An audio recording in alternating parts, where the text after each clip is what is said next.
Name is Man Karis, and when it's Tuesday, it's Matters Mapesa, and today we are talking about investment for beginners. Like when you went to college, halafu unafanya communication, kuna communication for beginners, or engineering for beginners. We have investment for beginners here, and I'm glad to host my good friend, no longer a guest here. Sasa amekuwa mwenyeji, anaitwa Dina.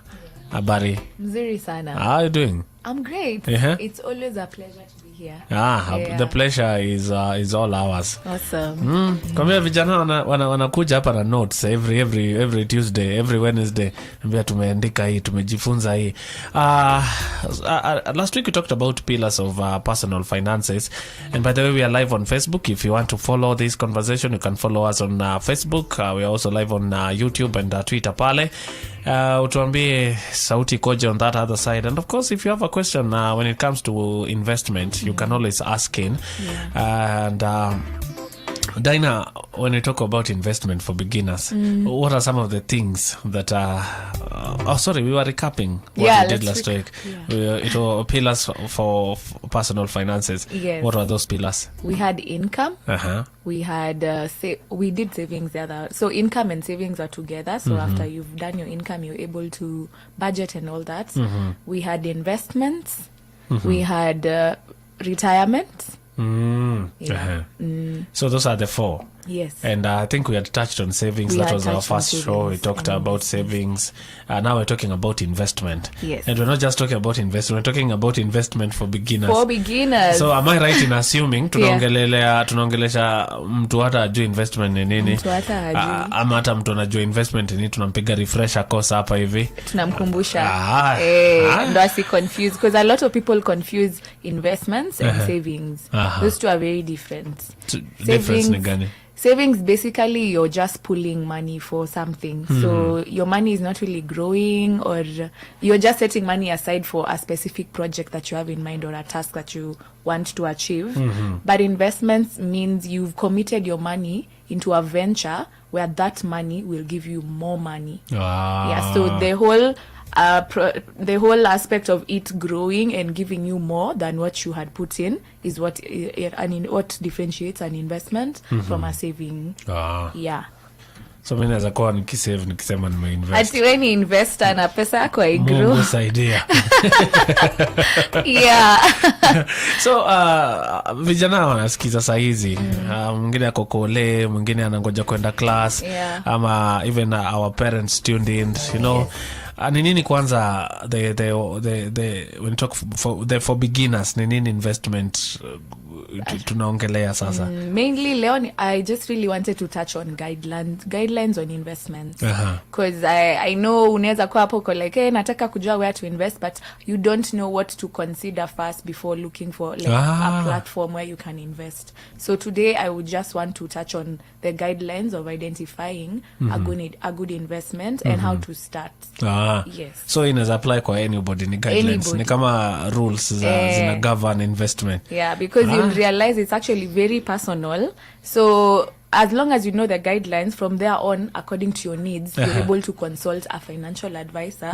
Kachini na yeyo, mwambie, so hapa ndo niko, this is what I have, where can I put the money? After you've understood the guidelines. Wow. Yes. I'm excited. Yeah. I'm getting my notes also kwa sababu kama kuna mahali imenirarukia ni kwa investment. Nimechoma.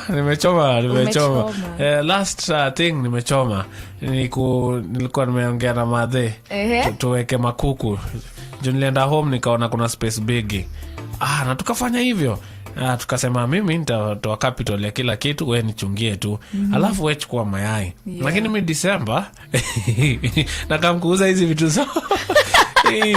Sasa nasikia zimekufa jo. Siulizangi hata kuku zinaendelea aje. Imechoma. Naweza taka pia kujua juu ningefanya research nijue kuna ugonjwa fulani kwa around, nitaweka hii kuku ama hivi na hivi, because now nimekuwa wise kidogo. Lakini imechoma bana. Umechoma. Usijali. Actually, the first thing I need us to understand about investments is they always have a risk attached to it. So wewe usidhani you're getting into a risk. Hiyo niambia tufunge kuku tena. Nataka kujaribu bata. Tuone kama bata itatoka kitu. So there's somebody tuned in anasema hii conversation ni yake. Anasema today tumemkujia yeye. So guidelines sasa tuanze wapi? Tuanze kwanza, first of all, we've understood that an investment will always have a risk attached to it. So once we've understood that, step one, which I always like to say so that you can cover yourself against such risks, is have an emergency fund. Make sure you've set aside an emergency fund so that now you can freely invest without stress. In case kama yako vile ulichoma ikakunywa maji, in case ulieka your whole life savings hapo ikakunywa maji, hautakuwa na depression. Sasa ulikuwa umejiwekea some an emergency fund inauma na pia kama mtoto mwenye anajua mzazi nikaa pia okay tuendelee tu. Kila kitu kwa hii life inakuanga risk. Hata kuingia kwa ndoa ni risk. Hujui kama utawachwa siku moja. Everything in life is a risk. Huko ni death do us part. Everything we do is a risk. So and the risk is what enables us to even have capacity to like gain more. So remember, like last week we mentioned that an investment that has a high risk interest has a high interest rate will have a high risk attached to it. So risk is not bad. It's good to risk, but make sure you've covered yourself in case the risk works to your disadvantage, you're taken care of. That's step one. Step 1, 2. Before anything, before kujo niambie Daina, where do you have an emergency fund? Tuanzie hapo. Then, of course, after you've set up an emergency fund, I will always echo this. Everywhere you find me, I will always say this. What's your goal? What do you want this investment to do for you? Are you investing because you want it to give you an income during retirement? Are you investing because you want to the returns to give you money for capital for a project you want to start? Are you investing because you just want passive income? You just want to sleep and your money is growing somewhere and giving you an income. So what is your goal behind wanting to invest? That's the other thing you need to know, because that will guide the type of investment you start on, depending on the duration, because there are investments that are for 1 year, others are for 5 years, others are for 10 years. So it really depends on what the goal is for you, so that we can work with a time frame and we know where we want to invest the money in. Yeah. The third thing is how much money do you have? How much money do you have? Kuna investments zenye ukienda na your 1,000 bob, the starting amount is 100,000 and you only have 1,000. Look for an investment that you can start with a 1,000 shillings. Maybe you want it to grow to a certain level so that you can now venture into other platforms. Like, for example, I like to advise people to start with a money market fund, because with your 1,000 bob, you can call yourself an investor with a 1,000 bob in a money market fund. So you can always use the money market fund to pool money, like to accumulate money, so that you are able to participate in the bigger ones, the government bonds, the forex trading, the buying of shares. You're able to pull enough money in your money market fund to be able to do that. So kuna thao unaweza eka huko hivyo. Ukiwa na thao weka hapo hata 500 bob. Actually kuna money market funds that take 500 shillings. So that's actually one mistake that a lot of my clients make before we start. They're always like, Daina, sai siko sawa, si ungoje nianze kupata hizo ma 6 figures ndo nitaanza kuinvest. No, start with what you have right now, because there's something we call compound interest that you will miss out on if you don't start with what you have right now. Yes. Na mtu tuseme kuna hiyo thao anafikiria biashara ya masmoki, masamotha, maswete. Yes, yeah. Because vijana wengi wanafikiria in that line. Yes. And I usually tell them, start, huwezi jua vile kunaenda. Utaanza hizo masmoki, the next thing uko na kachuju hapo kando, the next thing. And like what I was also saying, that even with that money, because not all of us think money market, we think hiyo ni mabiashara za ni investments za watu mabazenga, watu wako na mapesa. So also opening our eyes and our ears in that line. Really, you're able to you're not closed out. Investing is not for the rich. Even you with the little you have, hata hiyo kunini kufikiria about kununua sweetie uuze nini, that's also a form of investing, because what you earn is capital interest. So the thing about that is when you get an interest from buying the sweets and selling them, the profit you get, you don't eat it. You plug it back into the business and you get to expand your business. So that's also a form of investing. So that's what we call capital interest, because you're expanding your capital so that you can grow the business. Yes. Wow. So know the amount you have. How much do you have? And be truthful to what you have. Very true. Be very, angalia budget yako very, in all honesty. I know we can be dreamers and all, but pia usijiumize. Kwa sababu unajua sasa kwanza after this week maisha imekuwa a bit more expensive than we thought. Yeah, so have a very serious meeting with yourself. Be honest with where you are financially. How much can you set aside for investments? Yes. Wow. Tuko guideline number 3. Number 3, that's number 3. Then number 4, have due diligence. You've now understood that this is what investments mean. You know how much money you want to start with.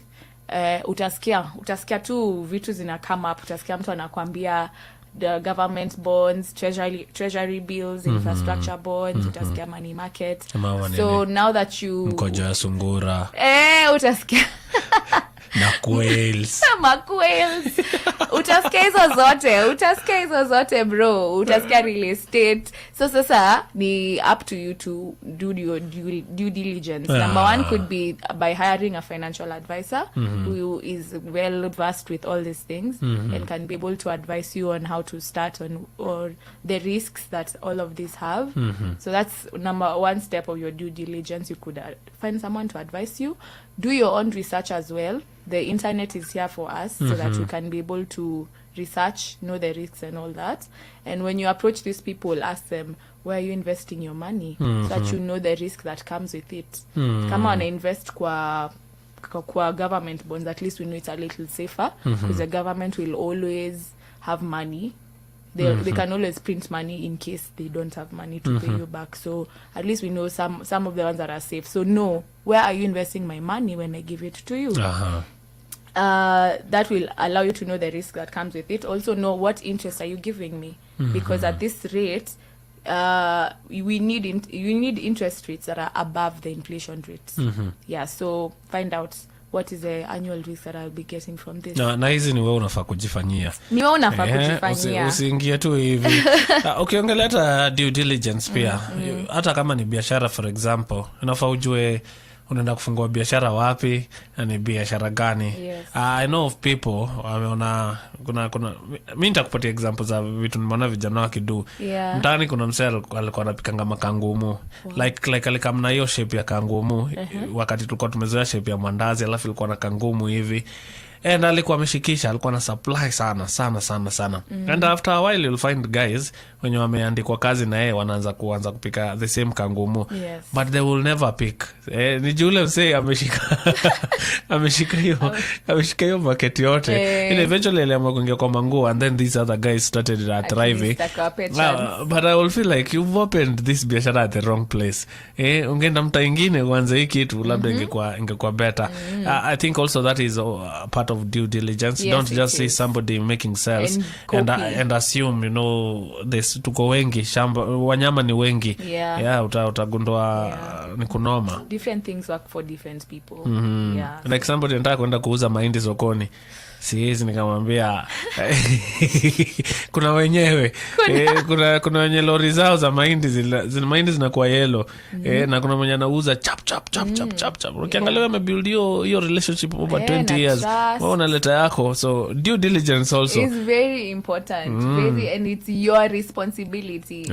Ambiwa yes, enda ujifanyie your own research pia.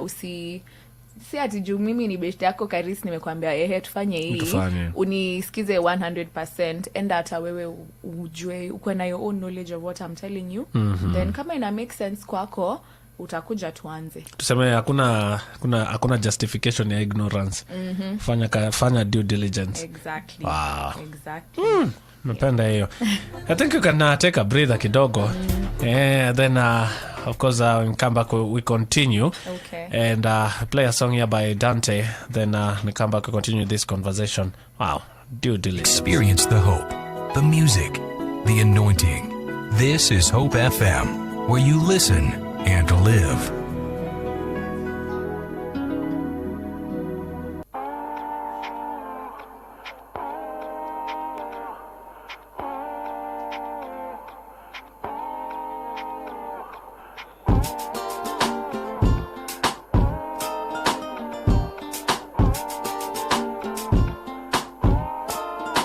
Under your shadow, under your wing, hide me, hide me, hide me, cover me. Alright, yeah. Even in the middle of the night, I know it's gonna be alright. You hide me, surrounded on every side, but my enemies won't survive. Under your shadow, under your wing, great defender, fighting for me. Can't take my future or my family. Satan's a robber who wants everything. Yeah. Looking on the brighter side, I can't believe you're still alive. You hide me, I think it's gonna be alright. My enemies won't survive. Under your shadow, yeah. I'm under your wing, yeah. Great defender, you're my everything.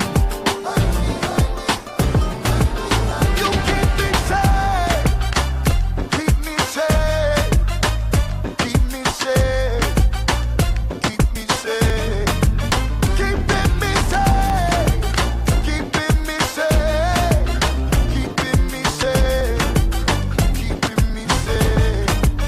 Bajo tu sombra, hide me, hide me, hide me, hide me, hide me, hide me, hide me, hide me.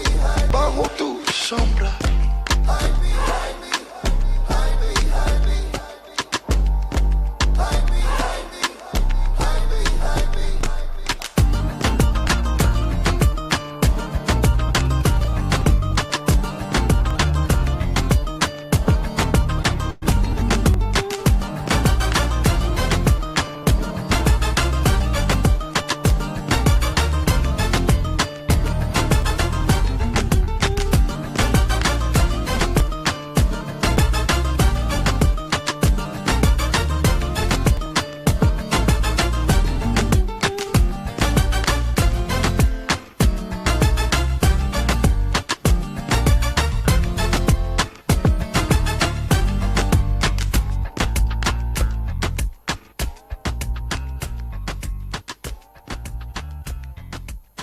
Hope FM, another quality service from Christ, is the answer ministry. Hope FM exists to know God and make Him known through evangelism and discipleship. For feedback, suggestions, or complaints regarding our programming, talk to us on 0709 861180 or email us on feedback@hopefm.org. Reach us through our social media platforms at Hope FM Live. We would like to thank you, our listener, for your continued support. Hope FM. Listen and live. We are gathered here today to join these two. If anyone has a reason as to why this ceremony should not proceed, speak now. What? Speak, my son. The new football season on DStv. LOL.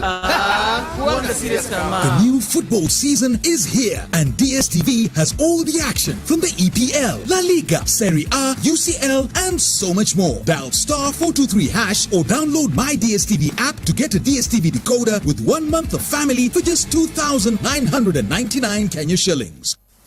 Nothing but the blood of Jesus. Nothing but the blood of Jesus. Yeah, yeah, yeah. Hey, Gilo. See, you can sing. Do you have songs of your own I can take a listen to? Actually, I have many songs that I haven't recorded yet, but one day... No, not one day. Imagine this is your season. Able check this post by Hope Recording Studios. Let me see that. It says, come record your songs at the Hope Recording Studios and get a 31% discount for the low price of 12,000 shillings, down from 17,400 shillings. Where? Call 0709-861-180 during working hours to book your slot. I mean, this is awesome. What are you waiting for? Hope Recording Studios, giving life to sound. Shajara ya biashara na Faith Kaulu. Hujambo msikilizaji na karibu. Taifa la Uganda limeibuka kama chanzo kinachokuwa kwa kasi cha dola zinazoingia nchini Kenya, wakati ambapo fedha zinazotumwa kutoka vyanzo vya nje vikizidi kupungua kutokana na shinikizo la mfumuko wa bei linalobana mapato kwa raia wanaofanya kazi nje ya nchi. Kulingana na takwimu rasmi, fedha za kigeni zinazotumwa kutoka Uganda zimeongezeka maradufu katika miezi mitano ya kwanza ya mwaka ikilinganishwa na mwaka jana. Pesa taslimu zilizoingia nchini kutoka Uganda kupitia njia rasmi zilifikia dola milioni 23.46 au shilingi bilioni 3.30. Tume utumishi wa umma PSC imeorodhesha watu 6 watakaopigwa msasa ili kubaini ni nani kati yao atakayeteuliwa kuwa mwenyekiti wa Benki Kuu ya Kenya CBK. Miongoni mwa walioorodheshwa ni pamoja na aliyekuwa mwenyekiti wa shirika la bima ya amani nchini KDIC James Teko Lopoyetum, mbunge wa zamani Abdikadir Omar Aden, James Gituro, Andrew Musangi miongoni mwa wengine. Mahojiano hayo yatafanywa tarehe 12 mwezi Julai ili kubaini atakayemrithi Mohamed Nyaoga na kuhudumu kama mwenyekiti wa CBK kwa miaka 8. Na bei ya kununua gari nchini itaongezeka kufuatia kuidhinishwa na Bunge la Jamii ya Afrika Mashariki ombi ya kuongeza bei ya ushuru wa forodha kutoka 20% hadi 35% juu ya gari zinazoingizwa humu nchini. Hatua hii inamaanisha kuwa mnunuzi wa gari nchini Kenya atagharamikia zaidi kuliko mnunuzi wa gari kama hiyo kutoka nchi jirani Afrika Mashariki. Vilevile Bunge la Afrika Mashariki limeidhinisha ombi la kuweka ushuru wa juu kwa vifaa vya nyumbani kama vile simu na televisheni kwa mwaka mwingine ili kuunga mkono juhudi za serikali ya Kenya Kwanza kukusanya zaidi ya shilingi bilioni 211 kama mapato ya mwaka wa kifedha. Ni hayo tu msikilizaji, jina langu ni Faith Kaulu, kwa heri. Shajara la biashara.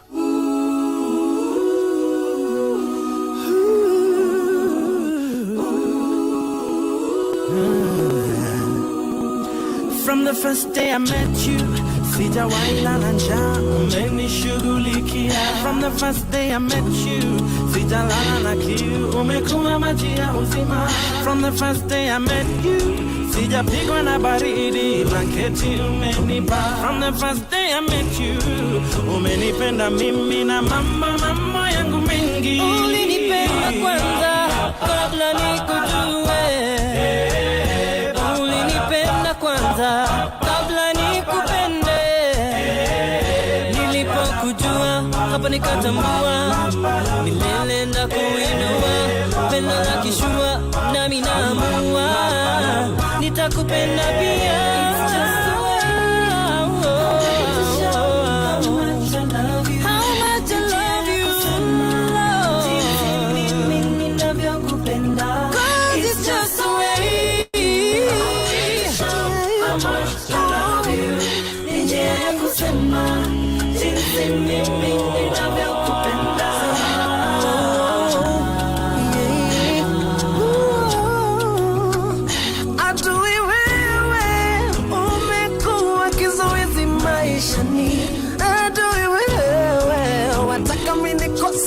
Jila uzima adui wewe ulishindwa miaka iliyopita. Kalvari alivyosema yamekwisha. Elohi na masaba kitani, mawe walitupa mate kukutembea pia mkuki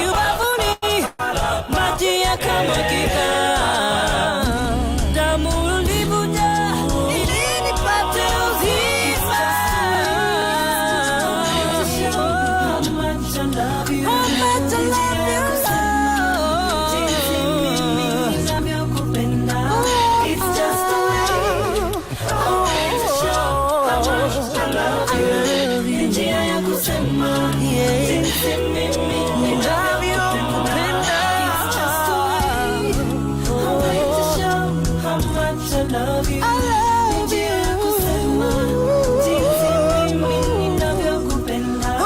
It's just the way, I'm going to show how much I love you. Njia ya kusema, jinsi mimi ninavyokupenda.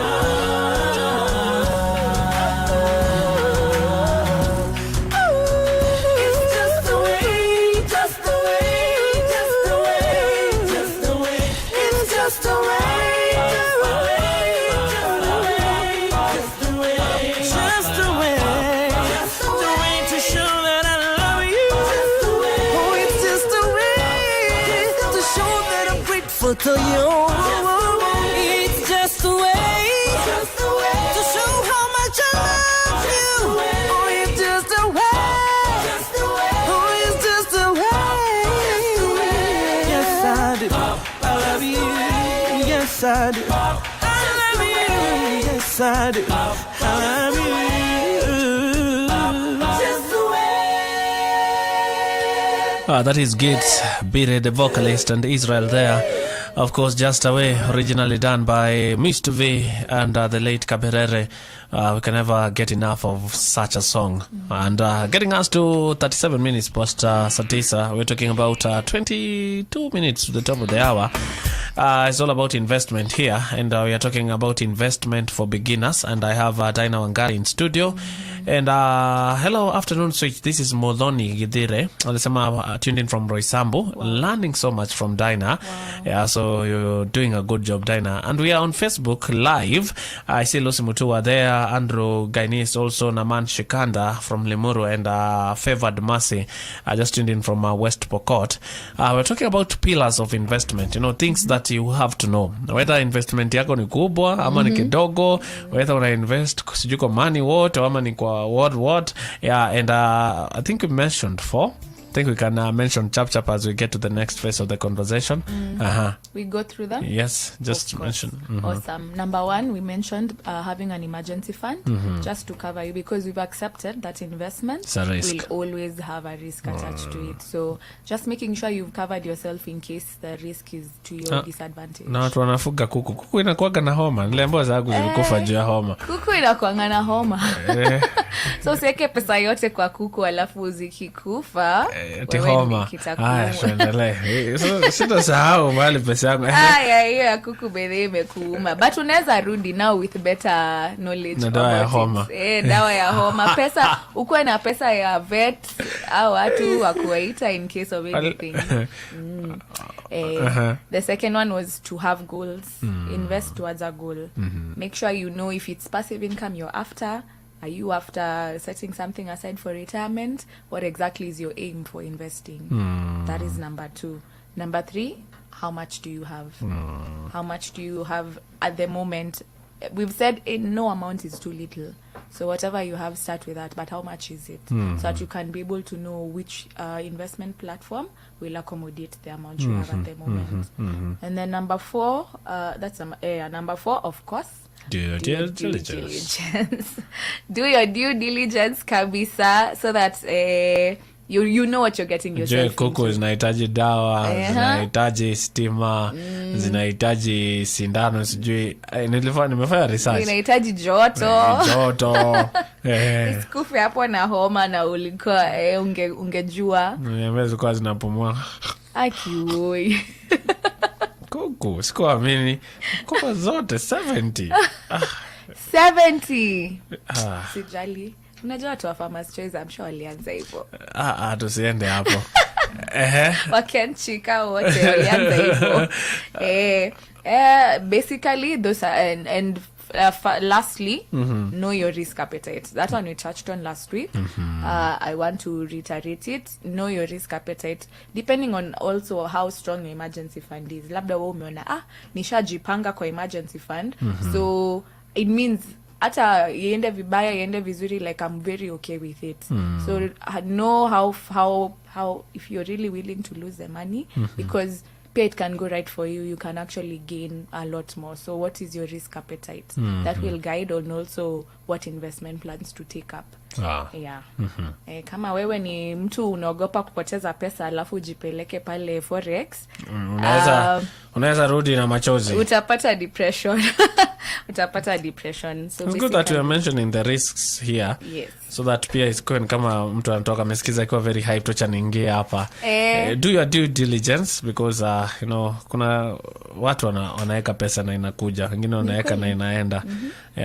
So that's really important. So what are the types of investment our listeners should like just have a clue around now that they figured out the guidelines? Of course, number one is the one that is most popular in Kenya, which is real estate. Wa Kenya wanapenda kununua ploti. Najua huko kwetu kama sasa hizi nikipigwa kwa simu na watu waocha, lazima waniulize wewe na buroti shigana. That's hiyo wa Kenya wamehack kabisa. There's an uncle of mine who has decided to be doing ananiambia anaishi place inaitwa Wanjohi, Ukalao. Huko ni kwetu. Lazima niambie kwenda ya milioni imwe. Kwenda uko na ngapi? Sasa ni kweli, real estate is a big deal. There are places where if you don't buy land you're not successful. It's true. Kama kwa hii culture yetu sisi watu wa the Kikuyu culture, hiyo inakwanga ni kama it is a requirement, like you so buying land is one of the ways you can invest in real estate.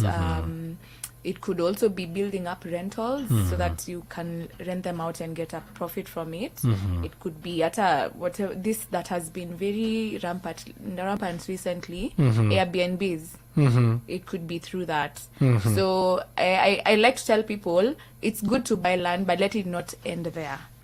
What is the plan with this land? Are you developing it? Because pia turnover, liquidity ya hiyo land saa zingine inakuanga ngumu. Like unaweza sema umenunua alafu unangoja at some point uiuze at a higher but by getting a buyer can be a bit hard. So in the meantime, before you get that buyer, what is the land doing for you? Are you cultivating it for farming? Are you renting it out for people who want to use it maybe for farming or to build structures in your land? So don't let it not end at just buying the land. Find ways in which between now and the time you want to do something with that land, it's also returning the amount you spent to purchase the land. Yes. So that's real estate for us. The other type of investment is government bonds. Actually, bonds in general, because bonds basically means a company, instead of going to the bank for a loan, they look for investors who can give them a loan. That's basically what bonds are. The most common one is the government bonds. When the government want to do developments and all that, they come back to Kenyans and Kenyans give them money. That's a government bond. Is actually considered one of the safest investment plans because it's the government. Like I know the economy is tight and all that, but the government have the power to print money when they want to pay you back. So it is one of the wacheleweshi do nimeona wengine wakichotwa the other day do imechelewa. But that was not bond, that was tenders. I get the difference. That's the difference. So it takes a while, that one. It could be between 10 years kuendelea. So that's why I was saying jua the goals you have, kwa sababu unaweza kuwa hapa unataka kuinvest for the purposes of educating your children in the next 2 years na umefungia pesa kwa government bonds, unaweka zane uoe. Imagine sasa sijui utafanya nini hapo, itabidi ungoje upostpone hiyo nini. So there's government bonds. The next one is treasury bills, which is more or less like government bonds, except it's a short-term loan. So it could be 5 years, 10 years and all that. So for government bonds, to start inakwanga minimum 100,000. T-bills could be 50,000. So that's why I was saying know how much money you have so that you know which one to take up. Wow. Yes. Then the other type of investment is shares. This is basically you gaining a form of ownership in a company. So I've come to Hope. I've bought shares from Hope. So whatever profits Hope gets, you get a certain percentage. Yeah, they distribute among the shareholders. So you become a shareholder in the company basically, which is a good one. Of course, it's also a very high risk one. The returns are fantastic, but it's also a very risky one because you never know what if the company will get good returns in that year or not. So ni kama una chance to. Yeah, and also selling, because sasa kama government imeenda chini, you can't sell it at the price you got it. Maybe you bought the shares for 10 bob and now you can, people are buying them at 2 bob. Utako umeenda loss ya iyo 8 bob, sindo? Kweli. Yeah, but shares is also one of the good ways you can become an investor.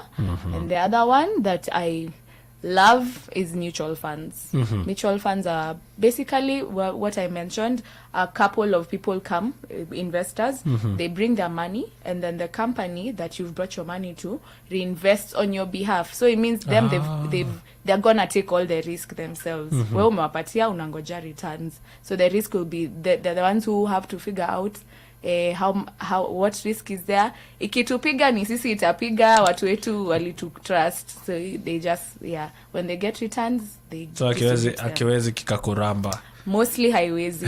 The only risk itakuwa maybe uliweka expect kupata 8% interest na kumbe economy imekwambia so atakupatia 6%. So si ati utapotea, because they don't touch your principal. You get your principal back. Vile hakuna pesa yako itapotea. So risk inakwanga to the interest you'll get. It's not certain kabisa. Yeah. No, as you're sharing this, I'm seeing a young man out there because si watu lenda Naivasha. Unajua watu walipoteza pesa mingi sana. Kuna watu wanasema mchele sijui alikuwa wapi, 500,000 imeenda. Like people carried such cash going to such a place. And maybe you're also in a good job and you do not have a lot of responsibilities. The time is now, by the way. If you can put your money in a bond somewhere, there's nothing wrong with it. If you can buy land and develop it, the earlier the better. The younger the better. That's how I see it. True. Wow. That's very true. Nice one. Yeah. Daisy Tepa na Elolunga Narok. Kuna huyu anatoka Nax pia ko tuned in. And of course just guys writing in there saying asante sana, notes zimeandikwa. And that was investment for beginners. I don't know if there's anything tumebakisha Dinah.